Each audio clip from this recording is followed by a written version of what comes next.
নমস্কার বন্ধুরা, আজকে আমি বানাচ্ছি দেশি মুরগির পাতলা ঝোল। তো এখানে দেখো মুরগির মাংস ভালো করে ধুয়ে নিয়েছি। আদা বাটা, রসুন বাটা, লঙ্কা বাটা দিচ্ছি। তারপরে একটু হলুদ গুঁড়ো দিলাম, জিরের গুঁড়ো, লঙ্কার গুঁড়ো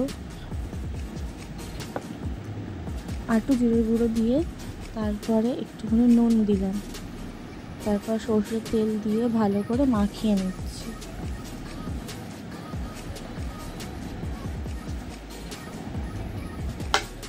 তারপর অনেকক্ষণ মাখানোর পর 1.5 ঘন্টা রাখার পর আমি কড়াইতে তেল দিলাম। তো আমি এটা 1.5 ঘন্টা ম্যারিনেট করে রেখেছিলাম কিন্তু।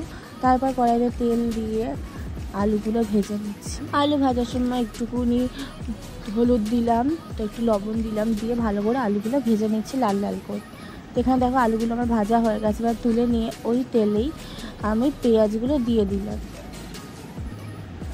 তারপর পেঁয়াজ, টমেটো ভালো করে দিয়ে পেঁয়াজটাকে ভালো করে ভেজে নিচ্ছি।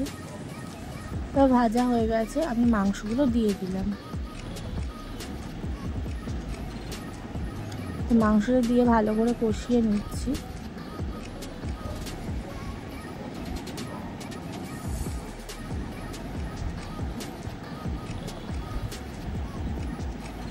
এখানে আমি ঢাকা দিয়ে দিয়ে কিছুক্ষণ ধরে কষিয়ে নিয়ে রান্না করছি।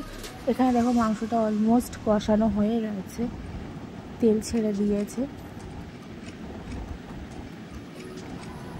তারপরে গরম জল দিয়ে দিলাম।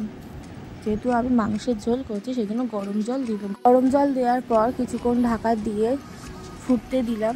তারপর কিছুক্ষণ দেখলাম ঝোলটা হয়ে গেছে আমার। তারপরে গরম মশলা দিয়ে নামিয়ে নিলাম।